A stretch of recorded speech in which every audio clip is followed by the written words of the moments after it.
Hello students, जय श्री श्याम। मैं Jyoti Sharma Rajasthan GK की क्लास में आप सभी का स्वागत करती हूँ। तो स्टूडेंट्स, अपना राजस्थान के प्रमुख राजवंश टॉपिक चल रहा था। उससे पहले अपन ने राजस्थान की प्राचीन सभ्यताएं भी कर ली है, तो आप इसको देख सकते हो पिछली वाली क्लासों में, जिससे क्या है आपकी क्लासें रेगुलरली अगर आप देखोगे तो आपको समझ में आएगी। तो जो भी स्टूडेंट नए जुड़ रहे हैं तो वो पिछली क्लासों को भी जरूर देखें। और राजस्थान की प्राचीन सभ्यताओं के बाद अपना टॉपिक चल रहा था राजस्थान के प्रमुख राजवंश। राजस्थान के प्रमुख राजवंश के अंतर्गत अपन ने राजवंशों की उत्पत्ति, राजपूतों की उत्पत्ति के सिद्धांत वगैरह पढ़ लिए थे। फिर उसी के बाद अपन ने इस क्रम को आगे बढ़ाते हुए मेवाड़ राजवंश से शुरुआत कर दी। और मेवाड़ राजवंश में अपन ने महाराणा मोकल तक पढ़ लिया। महाराणा मोकल को पढ़ चुके। अब इस क्रम को आगे बढ़ाते हुए आज हम महाराणा कुंभा को स्टार्ट करते हैं। तो चलो स्टार्ट करते हैं अपन महाराणा कुंभा को। तो आओ स्टूडेंट्स, देखते हैं महाराणा कुंभा के बारे में। महाराणा कुंभा जो इनका शासनकाल 1433 से 1468 ईस्वी में तक रहा। ये महाराणा रायमल के मोकल के बाद उसके पुत्र थे। महाराणा मोकल के पुत्र थे ये, और महाराणा मोकल के बाद ये शासक बने कुंभा। और 1433 ईस्वी में ये शासक बने, तथा इन्होंने क्या किया कि ये शासक तो बन गए, लेकिन अभी भी जो मेवाड़ की गद्दी थी, मेवाड़ पे अभी भी राठौड़ों का प्रभाव था। राठौड़ों का प्रभाव कैसे था कि भाई हंसाबाई राठौड़ राजकुमारी थी, तो उसने चुंडा पे विश्वास करके चुंडा को तो भेज ही दिया था। चुंडा तो चले गए थे, और उसके बाद रणमल यहाँ पे आ गए थे मेवाड़। और रणमल का पुत्र जोधा, ये सब यहाँ पे मेवाड़ में रह रहे थे। और इन्हीं का प्रभाव, राठौड़ सामंती ज्यादा थे, मेवाड़ के सामंत भी नहीं थे सत्ता में। लेकिन महाराणा कुंभा ने शासक बनते ही सबसे पहला काम क्या किया, इन्होंने राठौड़ों की सत्ता को समाप्त कर दिया। सबसे पहले इन्होंने रणमल की हत्या करवा दी। रणमल की हत्या, उनकी एक प्रेमिका थी भारमली। तो रणमल क्या है, रोज शाम को मदिरा पीने जाते थे भारमली के पास। तो कुंभा ने भारमली को अपनी तरफ मिला लिया, और भारमली से उसको जहर दिलवा दिया।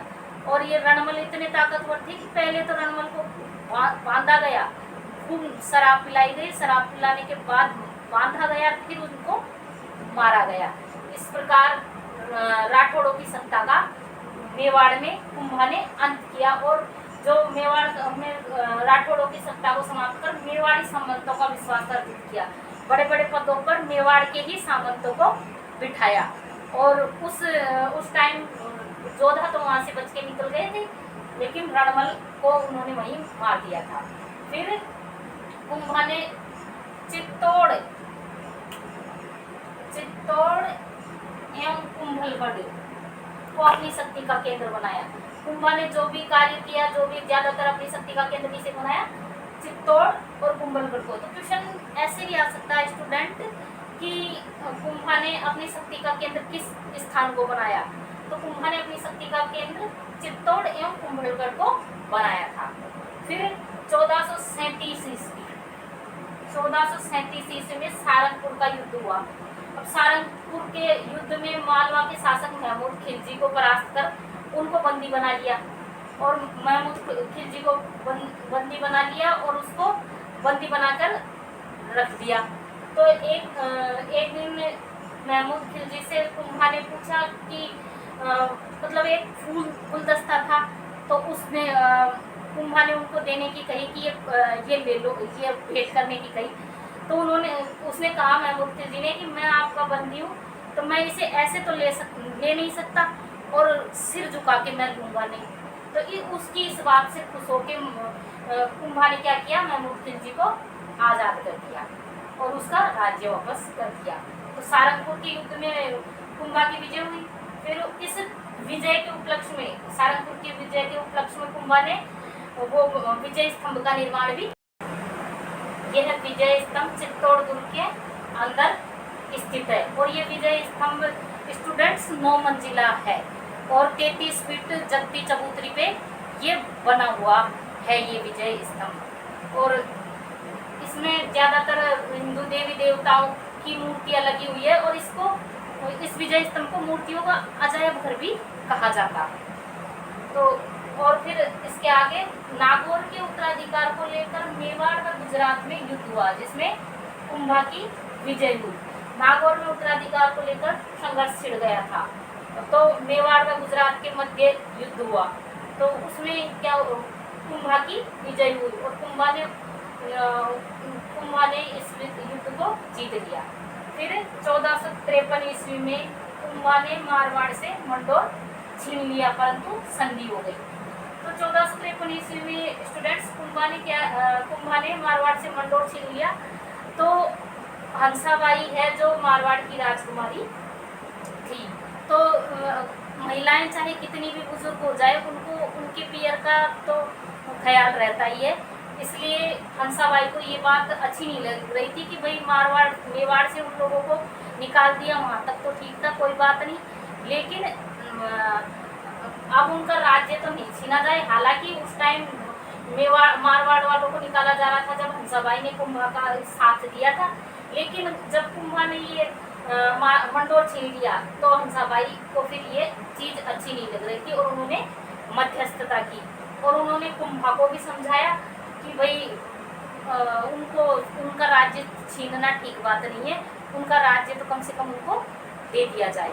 तो हंसाबाई की बात मानकर कुंभा ने संधि करने के लिए तैयार हो गया। तो उधर से मारवाड़ से भी संधि के लिए आ गए और ये आवल बावल नामक एक स्थान है, वहाँ पे संधि हो गई और कुंभा ने मंडोर मारवाड़ वालों को दे दिया। उसके मारवाड़ वालों को दे दिया और सेना मारवाड़ की और मेवाड़ की सीमाएं निर्धारित कर दी गई कि ये इधर मेवाड़ इधर मारवाड़ ऐसे करके कुछ सीमाओं का निर्धारण हो गया इस संधि के आवल बावल की संधि के बाद। 1456 ईस्वी में चंपानेर की संधि हुई। ये चंपानेर की संधि किन किन के मध्य हुई? मालवा के महमूद खिलजी, मालवा के शासक थे महमूद खिलजी प्रथम, वह गुजरात के शासक कुतुबुद्दीन के बीच हुई। इन दोनों के बीच यह संधि हुई और इसमें यह तय किया गया कि दोनों शासक मिलकर कुंभा पर आक्रमण करेंगे और उसे हराकर उसके राज्य को बांट लेंगे। तो ये संधि उन दोनों के बीच में हो गई और ये संधि करके उन दोनों ने भाई दोनों को ही पता था कि अकेला ना तो मैं कुंभा को हरा सकता हूँ ना तो उन दोनों ने मिलकर संधि कर ली 1456 ईस्वी में चंपानेर की। तो आप ऐसे भी जैसे आपको चंपानेर की संधि याद करनी हो तो ऐसे देखो, ऐसे कोरिलेट करके भी याद कर सकते हैं, जैसे चंपानेर 56। तो चंपानेर की संधि कब हुई? 1456 ईस्वी के अंदर चंपानेर की संधि हुई। तो इन दोनों के बीच ये संधि हो गई और इन्होंने कुंभा पर मिलकर आक्रमण करके उसके राज्य को आधा बांटने की इन दोनों के बीच ये संधि हुई। फिर 1457-58 ईस्वी में गुजरात व मालवा के शासकों ने मेवाड़ पर आक्रमण कर दिया। दोनों ने मिलकर आक्रमण कर दिया, मगर कुंभा की कूटनीति से दोनों शासकों में मतभेद पैदा होने के कारण सफलता प्राप्त न कर सके। पर इस बात का पता कुंभा को लग गया कि दोनों शासक मिलकर मेवाड़ पर आक्रमण करके राज्य को बांटना चाहते हैं। तो कुंभा ने उस टाइम अपनी दूरदर्शिता का और कूटनीति का परिचय दिया और दोनों शासकों के बीच ही मतभेद करवा दिया। दोनों शासकों के बीच मतभेद हो गया और दोनों शासक आपस में लड़ लिए और इस लड़ाई का फायदा कुंभा को मिला कि वो दोनों इस युद्ध में बाद में उन दोनों में सुलह भी हो गई, लेकिन वो उनकी शक्ति कमजोर पड़ गई और ये युद्ध भी कुंभा ही जीत गए और उनको कोई सफलता प्राप्त नहीं हुई। कविराज श्यामल दास के अनुसार मेवाड़ में 84 दुर्गों में से 32 दुर्गों का निर्माण कुंभा ने करवाया था। इनमें कुंभा ने करवाया था। कविराज श्यामल दास ने कहा है कि मेवाड़ में जो 84 दुर्ग है इनमें से 32 दुर्गों का निर्माण कुंभा ने करवाया। इनमें से प्रसिद्ध दुर्ग है कुंभलगढ़, अचलगढ़, बसंतगढ़ आदि। मतलब मेवाड़ में 84 दुर्गों में से 32 दुर्गों का निर्माण कुंभा ने करवाया। और इनमें कुंभलगढ़ दुर्ग तो इतनी ऊंचाई पे बना हुआ है कि नीचे से ऊपर देखने पर सिर की पगड़ी गिर जाए, इस तरह इतनी ऊंचाई पर बना हुआ है। और इस दुर्ग में का शिल्पी है ना, कुंभलगढ़ दुर्ग का शिल्पी मंडन है। कुंभलगढ़ दुर्ग में का जो शिल्पकार है वो मंडन है। और कुंभा ने चित्तौड़ में कई सारे मंदिर भी बनाए। इनमें कुंभ श्याम का मंदिर, एकलिंग जी का विष्णु मंदिर, भगवान विष्णु को समर्पित है ये मंदिर। एवं रणकपुर के मंदिर भी बनवाए जो अपनी विशालता एवं तक्षण कला के कारण अद्भुत है। मतलब कुंभा के बारे में कहा जाता है कि वह कलम कटार और वीरता, मतलब तीनों में निपुण था। विद्वता, कलम कटार, विद्वता, वीरता, इनमें सब में निपुण था। वो लिखता भी था तो वीर भी था वो। और उसने उसके जीवन काल में, जैसे महाराणा सांगा के बारे में कहा जाता है ना कि उसके शरीर पर 80 घाव थे, तो इनके शरीर पर 120 घाव थे। स्टूडेंट्स इतने युद्ध लड़े थे और ये इतने वीर थे। कुंभा एक विद्वान एवं विद्यानुरागी शासक था। तो इसका प्रमाण हमें कान्हा व्यास द्वारा रचित एकलिंग महात्म में, कान्हा व्यास का ग्रंथ है एकलिंग महात्म में से ज्ञात होता है कि वह वेद, स्मृति, मीमांसा, उपनिषद, व्याकरण एवं राजनीति में रुचि रखता था। कुंभा के द्वारा रचित ग्रंथ, तो महाराणा कुंभा ने कुछ ग्रंथों की भी रचना की। उनमें से प्रमुख ग्रंथ है संगीत राज, संगीत मीमांसा व सूड प्रबंध। इन ग्रंथों की रचना भी कुंभा के द्वारा की गई थी। और कुंभा के समय में कवि अत्रि व महेश ने कीर्ति स्तंभ प्रशस्ति की रचना भी की थी। महाराणा कुंभा के शासनकाल में कीर्ति स्तंभ का निर्माण किया था कवि अत्रि और महेश ने। और महाराणा कुंभा के बहुत सारी उपाधियां मिली हुई थी, क्योंकि वो बहुत हर चीज में महान थे ना, इसलिए उनको बहुत सारी उपाधियां मिली हुई थी। उन उपाधियों में है जैसे महाराजा धीराज, मतलब राजाओं में प्रमुख, तो उसके हिसाब से उनको महाराजा धीराज की उपाधि मिली। उनको दान गुरु की उपाधि मिली हुई थी क्योंकि वो दान करते थे। उनको राजगुरु की उपाधि मिली, परम गुरु, हाल गुरु, अभिनव भट्टाचार्य, हिंदू सुल्तान, मतलब हिंदू धर्म को बढ़ावा देने के कारण, हिंदू धर्म का संरक्षण करने के कारण उन्हें हिंदू सुल्तान आदि बिरुदों से भी विभूषित किया गया।